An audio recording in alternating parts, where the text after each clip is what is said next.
Viewpoints on Talk Station FM 107.1. And joining us this afternoon, a topic we normally talk on Mondays, but because yesterday was a special event with Memorial Day and my Memorial Day interviews with the Slape family, we have joining us this afternoon Pastor Patrick Whaley, First Methodist Church in Morehead City, and we're talking with him about his experience in Ukraine, but also the situation in Ukraine. And as I mentioned at the opening of the program, it doesn't look all that positive right now. And well, with that, Pastor, good afternoon. Good afternoon, Lockwood and Ross. So I mentioned casually our conversation last week with the young lady who's living in South Carolina. She is a Ukrainian, and she moved here, or she and her family moved here to live with their grandfather, who immigrated here from Ukraine. He was a dangerous individual. He was a builder. A builder of churches, and the ultimate Methodist churches. I mean, really. He's got to be on somebody's watch list. And so from Ukraine, moved to Hungary part of the time, and then came back to Western Ukraine and started churches in Western Ukraine. We're talking about Soviet Union days. Wow. Okay. Of doing that. We were talking about this off air. You were in Ukraine and Soviet Union and Slovakia and Poland and Belarus and other locations. You got arrested 5 times. Yes, sir. In Russia. All in Russia. All in Russia. Mm-hmm. By just being a dangerous Methodist pastor.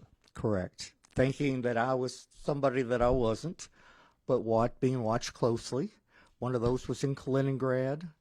And 4 other cities in Russia, accused of being a spy, basically. And so it was put on trial. Really? Short trial. Really? It was always the same. It was always for KGB, or now known as FSB, personnel that would come and surround you and try to parade you around as many people as possible before being taken to the police station. And, that parade was a big part of the whole situation. But, yes, you were in front of the judge, and the 4 policemen were there, 3 bad cops, 1 good cop. The 1 good cop kept on saying, if you just sign this sheet of paper, everything will be okay. Or let me talk for you in front of the judge. And would you do that? Absolutely not. And so... No, but you see, I'm totally ignorant about the circumstances associated with something like that. So I know, and we have right now a Wall Street Journal journalist who's incarcerated in Russia. Mm-hmm. So, all right, which wonderful people. The Russians are just, I know, I guess I really shouldn't be that broad. Russians are probably very nice people, and I'm saying that sincerely. But the government, the elite, the kleptocrats, the mafia, that's really what they are. They are. And let me say loud and clear, I have many very, very close friends that live in Russia. Many wonderful churches that we planted are still existing and serving in marvelous ways, sharing the gospel of Jesus Christ throughout Russia.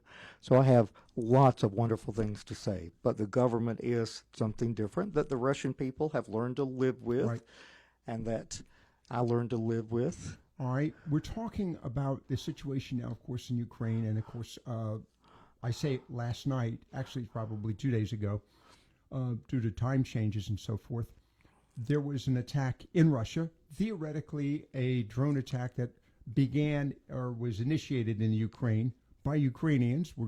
That's the assumption. Of course, let me just make also note that Kyiv and the port, Odessa, have both been bombed. And many other places throughout Ukraine. So for the last 3 days, all during the day and at nighttime, people have been staying in the subway systems for the last 3 days. Of course, the anticipation is there's going to be a counteroffensive. What are you hearing in your conversations? And by the way, he's in touch with, as a matter of fact, to the extent that last week we were talking with 2 of his associates, I say associates, friends, contacts, in the Ukraine. One was in Slovakia. Correct. And the other one was in eastern Ukraine. Western Ukraine. Western Ukraine. Yeah. But was from the city of Kyiv. Right. Was born and raised in the city of Kyiv. So you're keeping in touch. What are you hearing at this point? And by the way, before I go any further, the point and the reason for this conversation, ladies and gentlemen, is we're constantly reminding our audience and the country, I hope they're listening to the program, that we're looking to give aid to, and I use the word, the innocents, the infirm, the elderly, the very young, the children, the mothers, those that are staying behind out of necessity or inability to move. Necessity because they are providing services to the front lines. They are actually doing work. So these are the folks that are not getting the military aid. The military aid isn't designated for them. It's not designated for that 2-year-old or that 1-year-old that's just now, learning to take on semi-solids and things of this nature. So that's what we're doing. We're raising awareness and hopefully funds by sending that money to First Methodist Church in Morehead City, and that's 900 Arundel Street, Morehead City, North Carolina, 28557. So that's the reason we're doing this. So go ahead. Yeah, and let me say thank you for last week to you. As we heard from people that live there, that are in ministry over there, of the orphanages they've started. That's right. Because of so many fathers being killed as soldiers in the war, and mothers and grandmothers that have been killed too. Yeah, being killed too in the apartments and everything. So the orphanages that are being started. You heard about the psychological and emotional and spiritual needs of all these people that have seen death, that have experienced death, that have moved from their homes in eastern Ukraine, coming to western Ukraine. And so not only are we supplying a place to live in these apartment warehouses that we've changed into apartment buildings, and the food and medicines and everything they need, but the psychological and the spiritual aspect of that. Being able to buy the food and medicines and supplies, the generators back in the winter months in Slovakia, and then taking them over to eastern Ukraine, close to where the battlefields are located. So these are individuals that are risking their own lives in going over there with the money that you give, that is sent over, 100% sent over. So the powerful difference that I hope you heard last week and again today that you're making in the lives of the innocents that are there.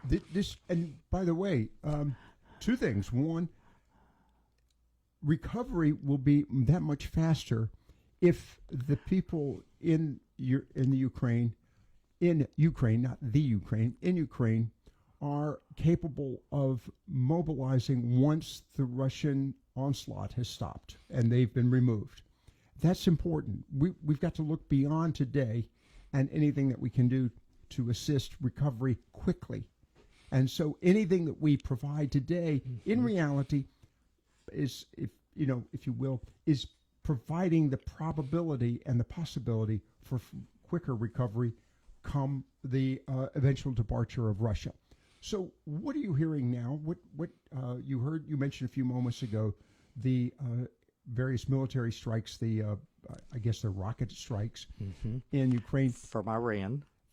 Purchased from Iran. I mean, not shot off from Iran. But the military, the equipment's coming from, is Iranian. Correct. Okay, as its source. What's the attitude? How are they holding up? Because at this point, we know that theoretically, Bakhmut has fallen. However, the fighting has not stopped. Correct. And there are other regions of Donetsk that are still under attack. But we're waiting for the assault. I think the Russians are definitely preparing for an assault. From Ukraine. What are you hearing at this point? Not much more than what you just said, but the people are anticipating that to happen.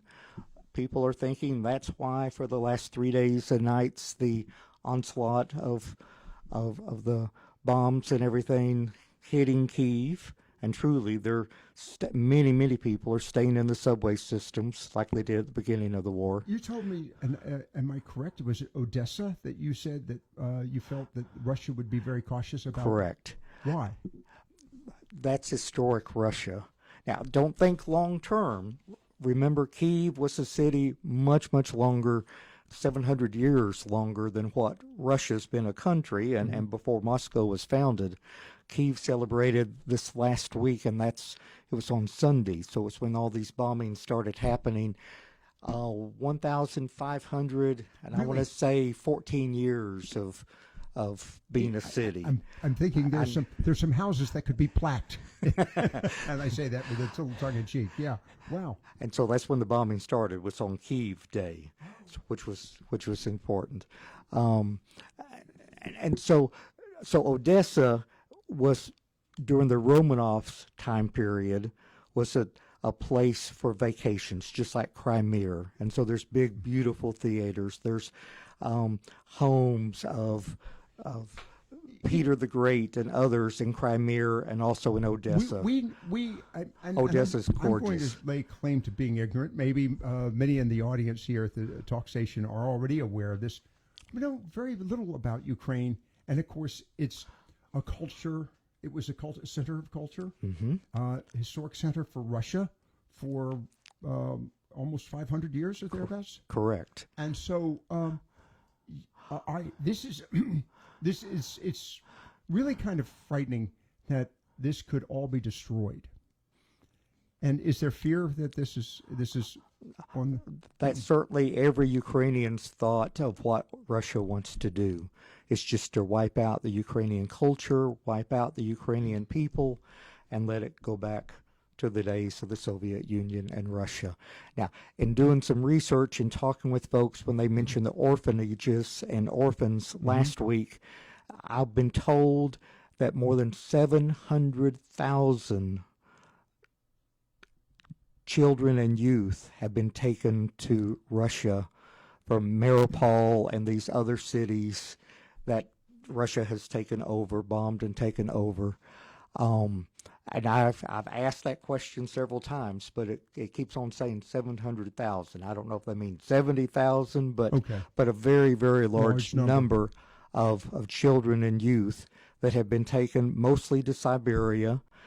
But this is what the Soviet Union's done to Koreans, have done to others throughout history, of taking and just whitewashing the Ukrainian culture to make it a Russian culture. I have many dear Koreans that live in Russia, and out in public, they're Russian to every extent. But at home, they sit on the floor, they eat Korean food, they speak the Korean language.